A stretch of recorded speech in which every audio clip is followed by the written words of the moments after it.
Hey, everybody, in this episode of the GH Report, there is baby drama abounding in Port Charles. Kim wants one, Carly's got problems with one, and everybody's trying to figure out who Wiley really belongs to. We're going to break it all down next. You're tuned in to AfterBuzz TV, the ESPN of TV talk. Now, let the buzz begin. Welcome to the GH Report on Sunday, right here. Look at that, everybody. Even we are taken away by that music drop. I was like, ooh, yeah, that came lovely. flying right in. Welcome to the GH Report. We are back after a couple weeks there. Yes. Breaking down all the latest shenanigans happening in Port Charles. I am the less interesting, less talented of the two, Frank Moran. And I'm Carla Renata. Welcome, you guys. As always, folks, like us on Facebook, give us those 5 stars on iTunes, subscribe to the YouTube channel, and we've got the chat up and running, Carla. Yeah, so let's do our weekly shout out. We got Stuart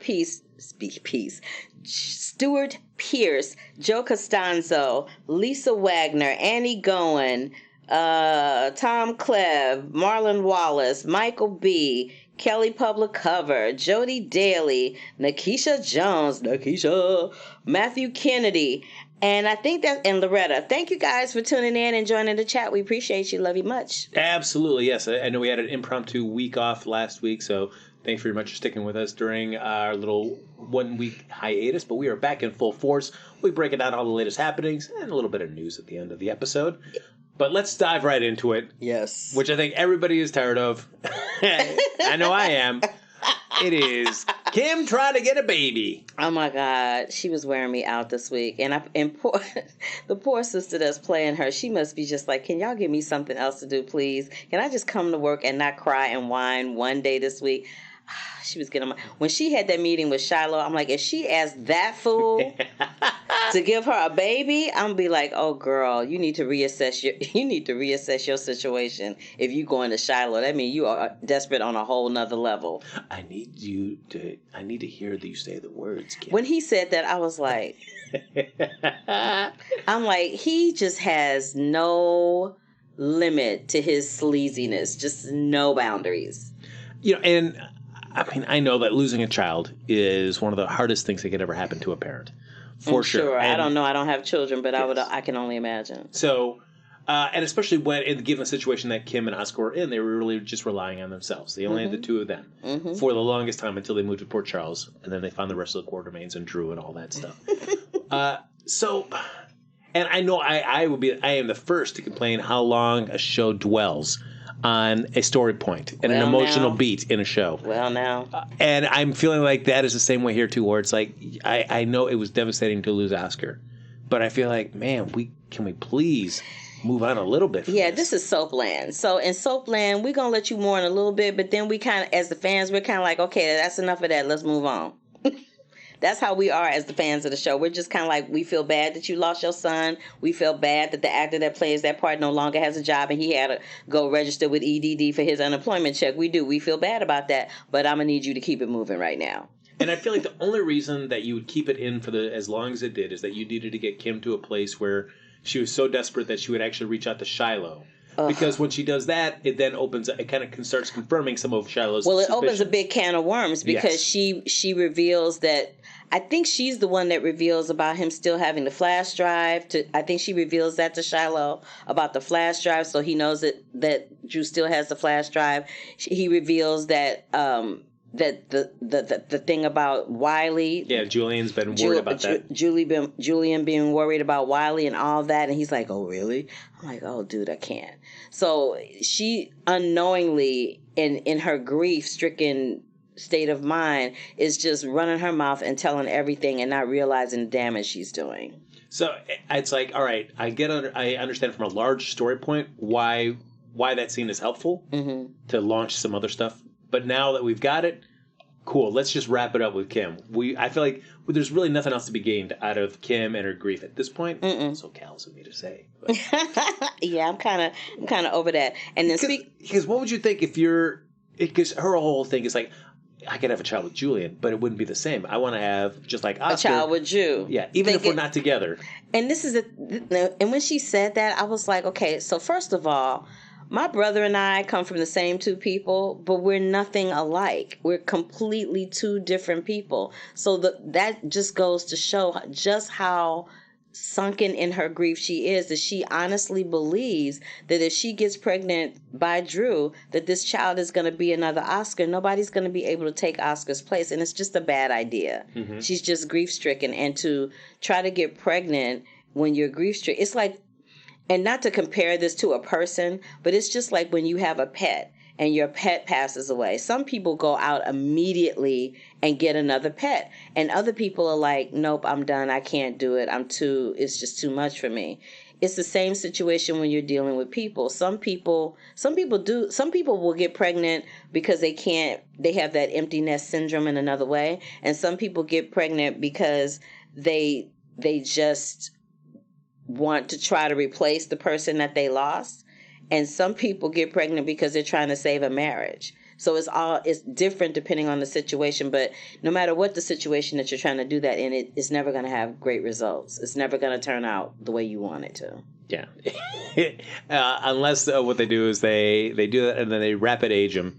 And then all of a sudden it's back. They bring Oscar back again. Ta-da! We did it, everybody. What do you think? What do you think? You think she's gonna like snap and like try to like kidnap Wiley?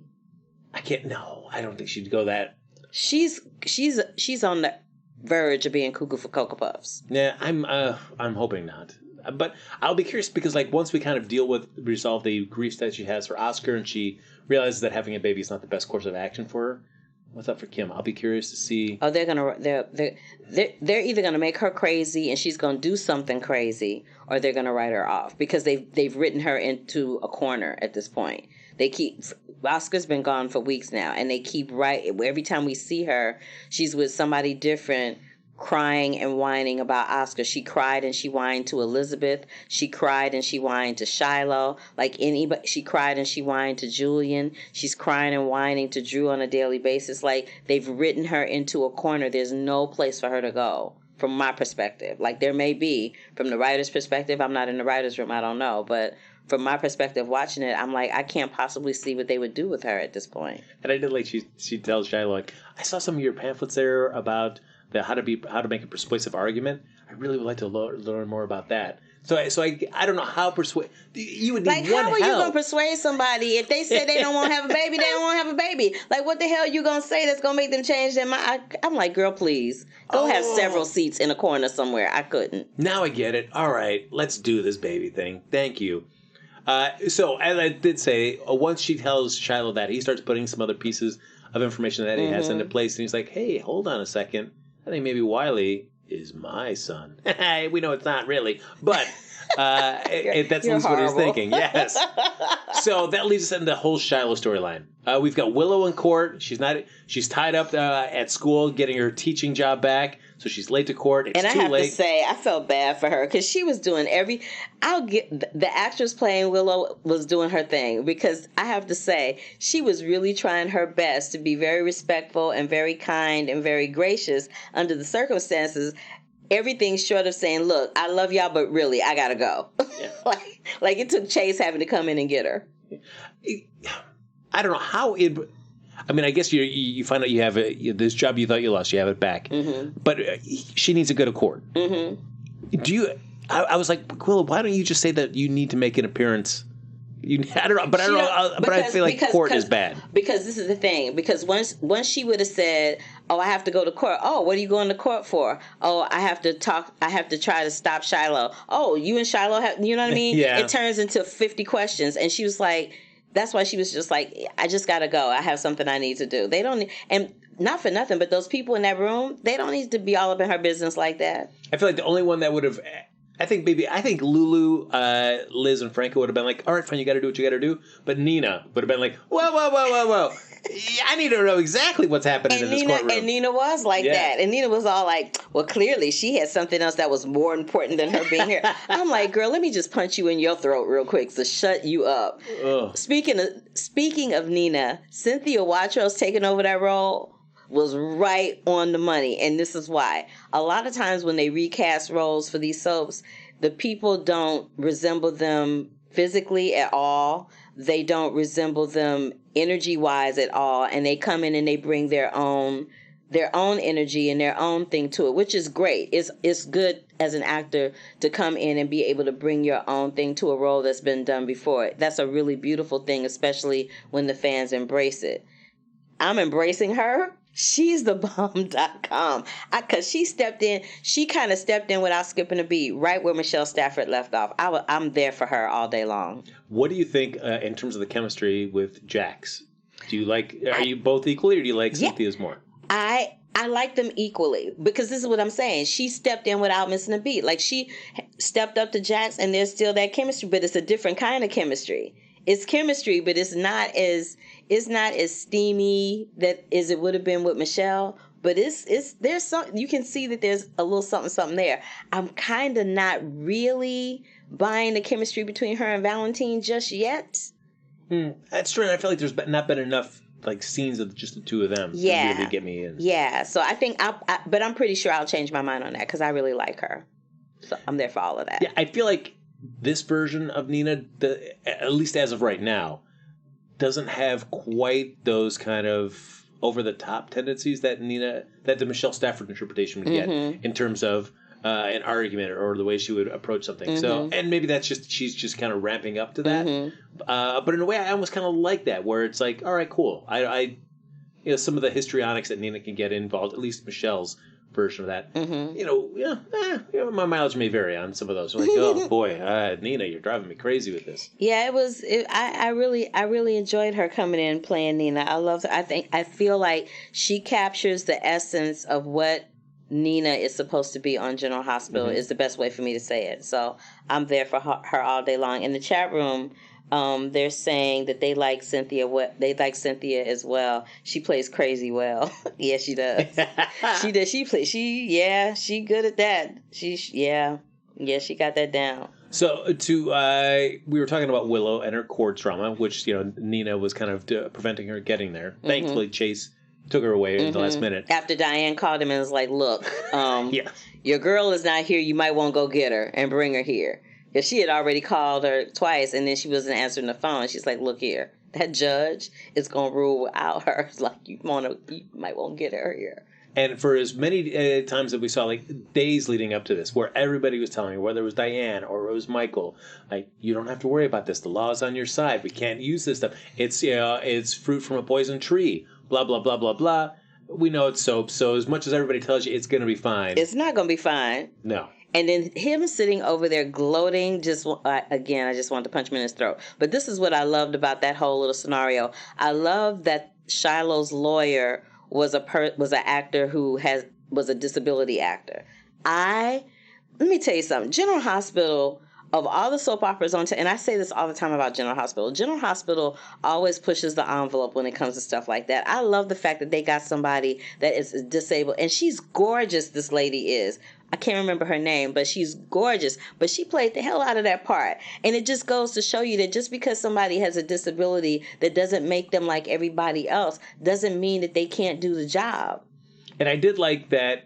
I feel like any good lawyer, they may know their client is a knucklehead, but they're still going to give them their day in court and represent them to the best of their abilities. Exactly. So when she's done, you got to be able to, we know what you're really after. If you want to win this, you've got to let that go. You got to make me believe that this is really about you caring about your son and not trying to get back Willow. And I love those scenes with her and Diane. She let Diane have it. I was like, yes! I was there for all of that. I was like, oh, I want to see her some more. I want her to come back to Port Charles and represent somebody else. I loved her. I mean, and it's always where everybody tells a character, you got to be calm. Don't blow up. Don't blow up. Cut to, I'm blowing up right now at the worst possible time. So Willow constantly losing it. And she just blows up in court you want to hear me say it? I'll say it. I had a baby and you're never going to get it. Oh, Willow lost her mind. Yeah. I was like, and then they arrest the poor little thing. I'm like, oh, I know. She had a little nervous breakdown over her kid and then they arrested her. I'm like, he the one that should be arrested. And he's sitting over there yeah, I got you again. You can't ever get over me. I'm like, oh. But I also don't understand, Diane saying, all right, I will be held in contempt and I'm willing to go to jail for whatever time I might be in. just to make sure that you don't get this information that you're not legally supposed to get. Right. And I don't know why Willow just like, no, Diane, let me say what's going on. Like, because Willow, just shut up, Willow. Because Willow, I think Willow's another one. She's gonna go cuckoo for Cocoa Puffs in a minute. Because when she eventually finds out that little boy really isn't her little boy, that's gonna be a whole nother situation. And I think that's about to happen sooner than later. Yes, which I don't think there's anybody that's wanting this baby storyline to draw out any longer. No. I can't. I mean, if you are somebody that's like, I really want more of this baby storyline, let us know in the chat. That would be a negative. I don't know if we're going to find anybody who's like, yes, please, another year of just this drama. So they're saying in the chat room that the actress that played the disabled actress that played the lawyer that went up against Diane, her name is Masoon Zaid. Kudos, thumbs up, Masoon Zaid. You did your thing, girl. You really did your thing.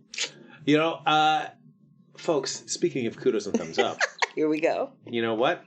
You folks there in the chat, you folks watching, no matter whether we're streaming live or you're watching after we've done this, thumbs up to you as well, and a big kudos for helping us become the ESPN of TV Talk. We really appreciate you taking the time to watch all our programming, whether it's the shows that Carla and I do. She's got the Curvy Critic show. She's got American Princess. She's got all these great shows. Carla's blowing up all over the place. Me, people tolerate me. That's not true. That is very true. Very true. But thank you so much for taking the time to watch us there. But we're asking for just a little bit of help. If you wouldn't mind leaving us a comment, whether it's on the YouTube channel, like and subscribe to that, or if you have a moment, give us a 5-star rating on iTunes. But no matter where you're listening or where you're watching, get involved in the conversation like all these fun people in the chat. So thanks for watching and continue to enjoy our shows. All right for the bell. Ding, ding. So this is the thing. So back on the Shiloh tip, then we find out after Shiloh, while the drama is happening in Port Charles in court with Shiloh and Willow and everybody else, in Beecher's Corners, we got Jason and Michael doing a little undercover sting situation. Yes. Where Michael's playing drunk and disorderly, which was kind of funny. But this is what I enjoyed about that. I enjoyed the fact that this was one time that Jason didn't have to rescue Michael and that yes. She was on the other foot. So I enjoyed that. I also enjoyed the fact that they found out they finally got something on Shiloh that's finally going to take him down. So I'm interested to see how all of that's going to play out. But also, if I can't imagine, I could easily see that waitress getting knocked off. Because of course, because she's so not important to the big scheme of things in terms of that storyline. Yeah, they could bump her off, but I don't think she'll get bumped off before she spills the beans. I mean, she certainly at least spilled it to Jason and Michael, who then turned it over to Willow. And they recorded it. So did they record it? Yeah, remember he had the Jason was in the car and they had the recording thing. Didn't they record that conversation? I'm not sure if they did or not, but I mean, I could easily see. Y'all tell me. I think they recorded it, right? Like, once Billy tells Shiloh, like, hey, they're about to take this girl back to Port Charles, I could easily say, like, well, she needs to have an accident then. Because this is getting a little too close to something I don't want to be getting out. Yeah.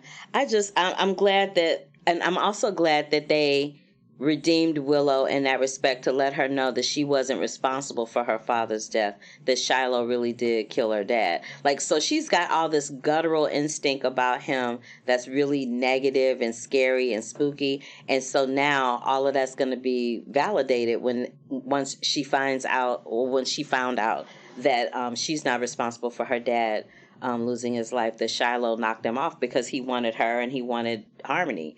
So he had to get rid of what was going to stop that equation from going down, and he did it. He has no conscience. Like we've seen this week in particular just how much of a conscience he doesn't have. Like the fact that even after everything that happened with Christina, he had the audacity to be up in Alexis's face talking about, we really connected when you were at Dawn of Day. I'm like, fool, please. Have you lost your mind? And then he's up in Sam's face and trying to go for Sam. What?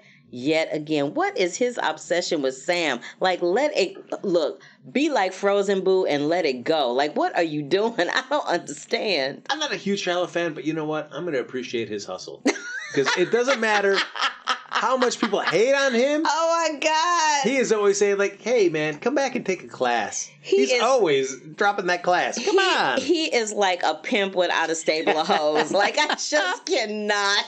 I cannot with him. He's like a pimp trying to pull up a stable of hoes and don't nobody want to hoe for him. That's what it's like. I'm like, I just can't take it. It's just great. Like, hey, you can come by and take a class. Come on over. Oh, I just cannot with him. He just wears me out. The one thing that I wonder about this is that we have the waitress saying that she basically confessed to something that, based on Shiloh asking her to. Same situation as Harmony, though. If you listen to how it was worded, yes, it was the exact same same thing that Harmony did. Exactly. So if people looking at it, if they look at the facts, Harmony did the exact same thing, and then you have somebody corroborating that this other chick is corroborating that she did it too. That's a pattern. I gotta imagine, though, that any evidence, I gotta imagine Billy got rid of any evidence that could still implicate Shiloh. Yeah, Billy ain't the brightest crayon in the box, so I'm sure he didn't left something somewhere. He's just stupid. I did like, the hot stone cold drop there. He opens up the prison cell like, I got you, Billy. Oh, I cannot. And the fact that his name is Billy, it's like, oh, please, I cannot. Hey, Billy. I can't take it. I cannot take it. But this is what I also wanted to bring this up. That judge was having none of Willow. He was having none of, he was like, yeah, nice of you to join us. And she's like, oh, I was late. Well, let me just explain. He's like, no, that's all right. I'm like, ooh, just like, youch. But that's really this is what I loved about that moment. That's really what court is. Like, there's no judge that's going to let you explain your case after you were late. Mm-mm. But I also, I felt like we missed the part where they really set up the argument that this child is in imminent danger. And that's why it's so important to find out what the deal is. Like, really, is the child in imminent danger? You have no proof of this. You have nothing to at least lay any sort of claim onto that could be the case. Yeah. It's only your speculation. Yeah, and then we got... But what I wonder, one last thing about the judge is, why nobody said to him, hey, how's Monica doing?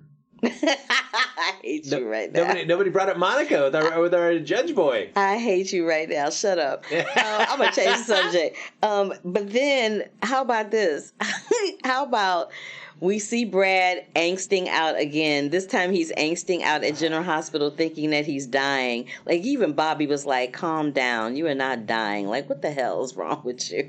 Yeah, and we get to see Bobby finally find out, all this stuff's been going on and I haven't known about it. I got to give Julian a piece of my mind. I like that Julian's like, I don't need to listen to you anymore. But I love how she rolled up in there and he was like, yeah. And she was like, yeah, no thanks to you. Pow! Right across the face. I was like, well, okay, Bobby. Bobby is back. That slap and the way that it was edited. Holy cow, like that. I feel like she must have hit him for real. Do you think? I feel like she didn't. I feel like they must have done a take where she hit him for real because of the look on his face. I feel like there had to be a take where she hit him for real, and they had to go back and redo it. Because his face, because his face looked, he looked at her like, if you bring that hand toward me one more time. That's how he was looking at her, and I was like, oh, she must have hit him for real. Because it was funny. The way they cut it, it's like she comes for the wind up, and then all of a sudden cut to the reaction, and I'm just like. Because I think she must have hit. I think she must have hit him for real, and I think she couldn't. I think for some reason she might not have been able to not hit him for real, and he was like, "Yeah, no, we're not gonna keep doing this today. Yeah. Y'all gonna have to do something." That was it. He's like, "No," he was like, "That was one too many. No, we're not gonna do this again today." I'm like, he's like, "We're not gonna do that." We do find out though that Bobby faints, and that leads to the other storyline for Bobby is that she's got the type 2 diabetes. Yeah, they were saying in the chat room that they felt like that was diabetes. You're wrong. Will Brimley's going to be the cameo. They're saying in the chat room they felt like that was a PSA for diabetes is what they felt like. Yes. I don't know how often we're ever going to see the storyline mentioned again. No. It's not like when they do, because they used to have a whole thing with they would always center a character around Heart Health Month. They used to do that on General Hospital, and they stopped doing that too. Well, you always know they have those little moments, and because it's important when at the end of the episode there's a little PSA by the actor in the storyline, right? Just so you know, blah blah blah blah blah. Like, all right, we double that with Epiphany as well. I cannot stand you, and then I cannot. And then there was a moment where Brad's sitting in that room, and he's just having a moment as usual, and then Lucas comes in there, and then. At some point, Lucas and Brad have this whole discussion where Brad's like, we could just take Wiley and we could just leave and nobody would know. And that's not the first time he said that. I just need for Lucas to be like, can you please just tell me what the hell is going on? Can you please just tell me the truth? Yeah, especially when they're like, they might need to get a DNA test. No. He's another one. I'm tired of seeing Kim whining and crying, and I'm really tired of seeing Brad whining and crying because he's getting on and him sitting in there. Oh my God, it hurts. I'm like, oh, you're killing me. Yeah. Softly, really. I would think you do a lot of lab work, but still, you know a lot about the human body. Working in a hospital, studying medicine, that you should know, you're not going to be dying for this. And even this little blow up at Shiloh when he sees him at Charlie's, like, just stay away from me, my family. I cannot. I can't. We got both him and Lucas, because Lucas sees him in the park with Sam and starts shoving him away. Stay away from my sister. Stay away from my husband and my son. Yeah, Lucas is losing it too. Like Lucas was the one character on the soap that was kind of just even killed no matter what was going down, and now they got him wilding out. I'm like, okay. But I feel like there's too many people that are starting to put the pieces together, especially now that Shiloh really knows what the deal is. That the revelation that Wiley is not his son is going to lead to then who the hell's son is he then? Mm-hmm. So, but I'd be curious because from the spoilers that I've read that Shiloh's going to at least try to obtain a sample of some kind of DNA evidence from Wiley. Of course he is. To run a test. And then he's going to find out that Wiley's not his son, but he's not going to tell anybody because then that would make him look like the biggest fool walking, and he is not about to go down like that. He got way too much ego for that. But do you think that the fact that it's not his son is going to remove any motivation from getting him? Because no. You think he's still going to fight to get this child, even though it's not his? It's Shiloh. Shiloh would rather fight for that boy and pretend that he's his than have it be found out that he's not and have him lose face. He's already lost face twice. He lost face when Sam and Jason threw him under the bus with their little sting operation. He lost face when Christina left Dawn a day. He lost face when Harmony, kind of threw him under the bus saying that she was the one drug in the tea. Like, he's lost face, and every time he's lost face, it's been at the hands of a female every single time. See, Valentine, I could buy that he's a guy that and he's about to get his face cracked too. True, but that he can rig DNA results. He got the money and the resources. Yes. Shiloh doesn't have the money and the resources, but he's got Dawn a Day people. Speaking of which, someone in the chat room mentioned, do we think that the judge is one of the Dawn a Day members? Of course he is. It would not surprise me. Because it's like, why would you give custody to this man who's sitting up in the courtroom with his face all busted up? I'm just saying. Because you know what happened is that Monica dumped him, and he was so devastated that he found that Dawn a Day stuff. It's like, all right, this is what I needed to get my life together. Thank you, Shiloh. Get the hell up out here. So let's talk about Miss Joss for a second. And okay. I think there's something that's about to go down between Joss and Dev. Did you need to see Dev back? Yes. You needed to? I needed to see somebody back because she was getting on my nerves whining about Oscar. So they needed to do something to kind of break that up, to distract her. Yeah, I mean, which I'm totally fine of some other character. Did it need to be Dev? I like that it's Dev. Really? Yeah, because because it's going to present a conflict with Cameron. Because Cameron really likes Joss. He kept it undercover for the longest time because of Oscar, and then him and Oscar became friends. And he kicks it with Trina, but he don't really like Trina like that. He's in love with Joss. But he's trying to give her space because Oscar was his best friend. He don't want to seem disrespectful by pouncing on his best friend's girl in her time of grief. But when that little boy, when some stuff start kicking up with Dev and Joss, it's going to be all blazing everywhere. Yeah, I mean, it's just for me, Dev didn't do much for me while we were in Turkey. That made me feel like, man, I am glad I'm getting to see more of this guy. I almost rather wish it would introduce a new character. I love the fact that he's tied to Sonny, though. That's what I love. I love the fact that he's tied to Sonny, and now we have Jax back. The possibilities for Dev creating so much chaos in all of those worlds and lives, the possibilities are endless, and I'm down for all of that. Well, I mean, yeah, we're trying to see he's going to pass him off as a cousin, yeah, and we're going to get Brick, my man Brick. To get all this stuff set up. I cannot. Cannot. Rick's the best, man. So we do get to see some interactions between Dev and Jocelyn, Carly and Dev, Cameron and Dev. Yeah, I mean, I guess. I'm down for Dev. All right. And what I'm not down for is that the WSB kicked out Robert. I'm not having that. What is that? Kind of upset me. I'm like, ooh, ageism at its best. Yeah, I mean, Robert seemed like, he had his finger on the pulse of all this stuff, and I mean, I could understand if the turkey operation went horribly wrong, but it didn't. No, I mean, they got it and everything worked out fine, so I could see that scapegoating Robert on that. But since it turned out fine, it seems he said so they weird. want somebody younger, but he looks so pitiful. And not for nothing, they did a close up on the guy that plays Max Scorpio, and I was like, he don't have no wrinkles. John J. York, man. He looks like time has not passed, but the guy that's playing his brother then got facelifts and all kinds of stuff going on with him. I'm like, and I love the fact that they made Mac the interim police chief, and Jordan was having none of that. Jordan was like, hello, yes, I'm back. Yes, hello. Oh, that I was scene. like, ooh, no. That scene was so dumb. When I saw her there at the PCBD, like, hi, everybody. I was like, ooh. And then Curtis walks in and he kind of gives her a piece of his mind because he's like, how you just going to leave the hospital and not let me walk you out? Like, you're my wife. And she's like, yeah, but, oh, yeah, you're right. I was like, That scene was it was weak. I'm glad. I mean, the fact that Robert's not in the WSB anymore means that he's going to be sticking around Port Charles for a while, which I'm always down for that. Give me more Tristan Rogers. I love it. Give me more John J. York. I love it.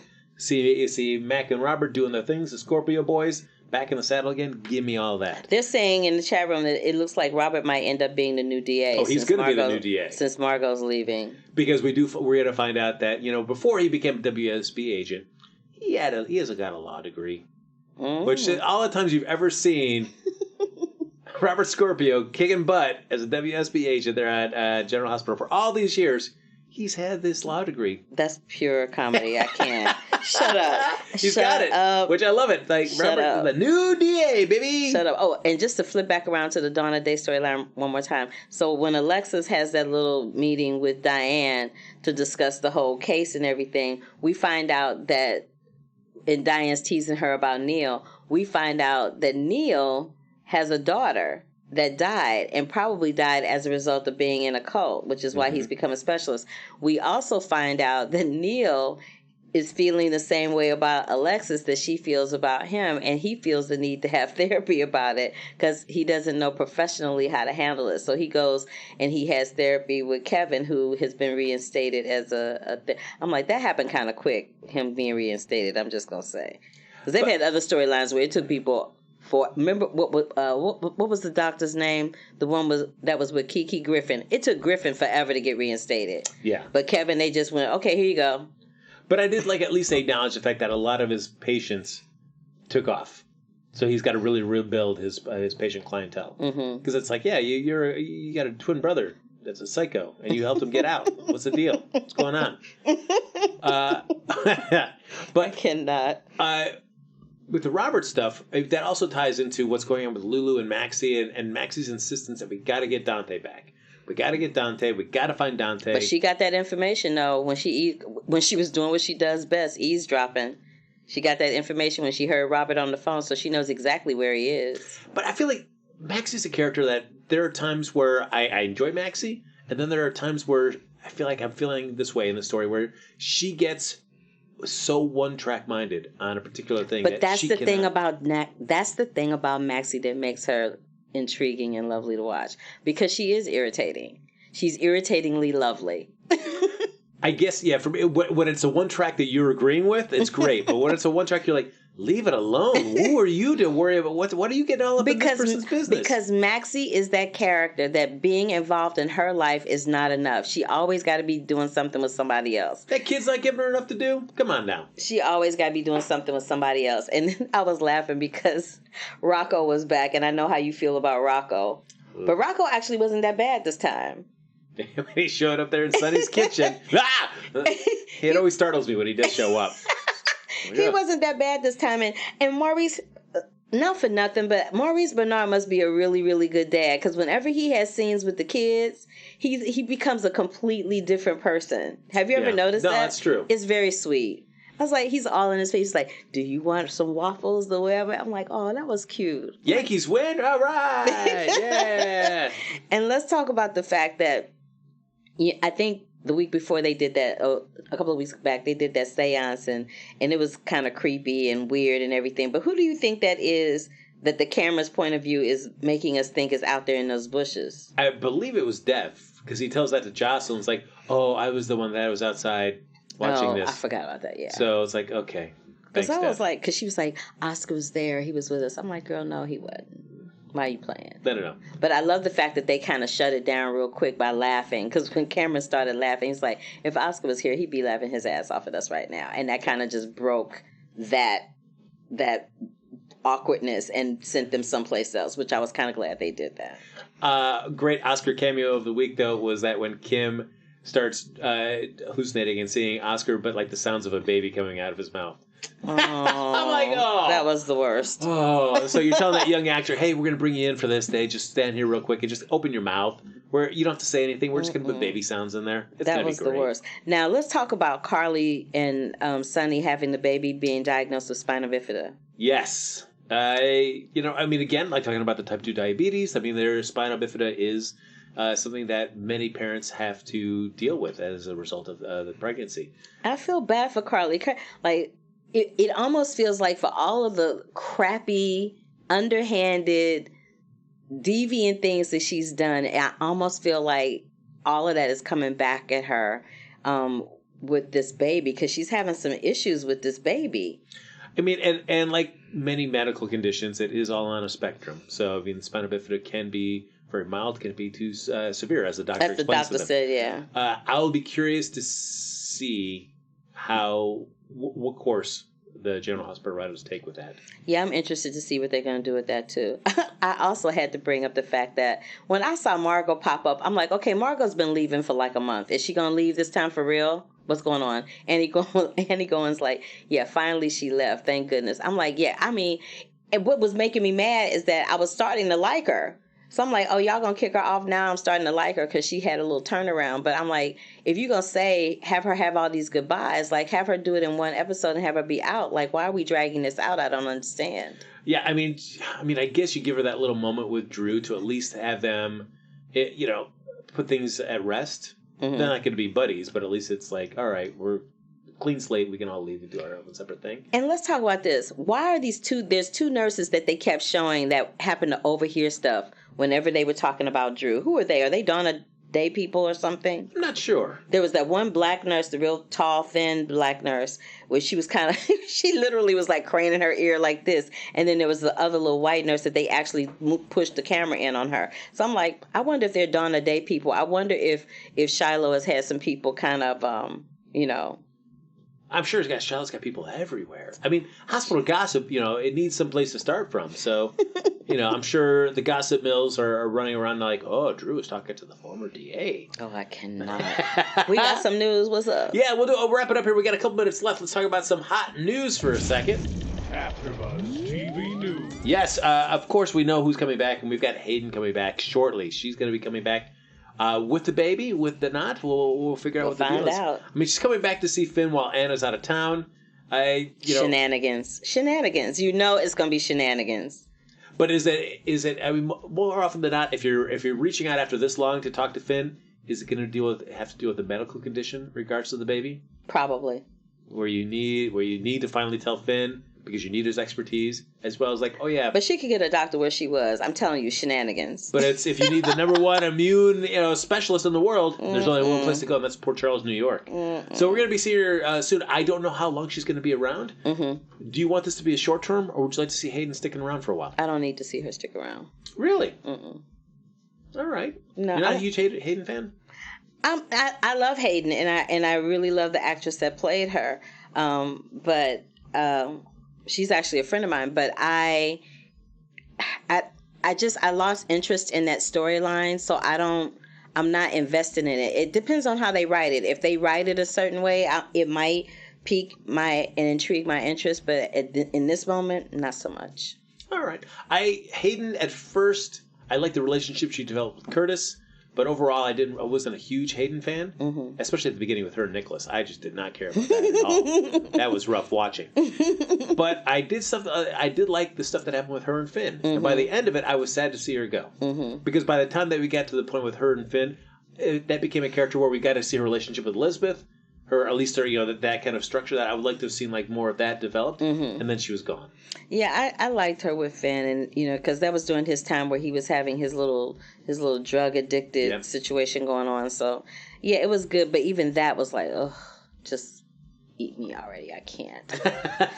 Well, we're also going to have somebody else that we haven't seen for a little while back on the show. Kathleen Gotti's going to be reprising Liesl Obrecht coming in. Love her. We're going to be doing a little celebration of Franco and Liz's wedding. And while Liesl's there, she's going to confide perhaps a little too much. She's going to tell somebody because she knows. She knows some secrets. She knows everything. But what does Franco do with that information? We don't know because he has to be mindful because he told Elizabeth he wouldn't keep any more secrets. Well, and if especially the one that having to deal with that Sasha's not really Nina's daughter. I mean, no matter what, Franco still has a soft spot for Nina. And Sasha told Valentine she was going to stay, and he was having none of it. So that's going to be interesting to see how that plays out. Well, and the only way we're going to be able to do that is by watching more episodes of General Hospital. We're going to have to keep doing that. So, folks, that's what we're going to do. We're going to leave from here, start camping in front of our TVs till 2 o'clock tomorrow so we can catch that fresh new episode of GH. Folks, that's going to do it for this episode of the GH Report. As always, like us on Facebook, give us those 5 stars on iTunes, subscribe to the YouTube channel, and thank you, everybody, for hopping in the chat. Again, we couldn't do the show without your thoughts, comments, incisive commentary about everything that's going on in the General Hospital universe.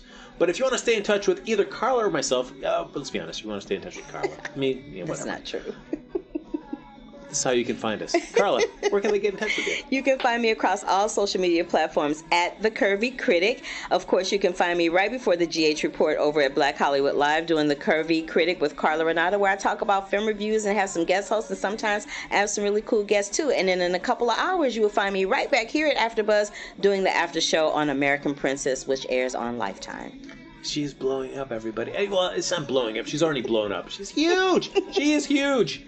I'm barely hanging on right now.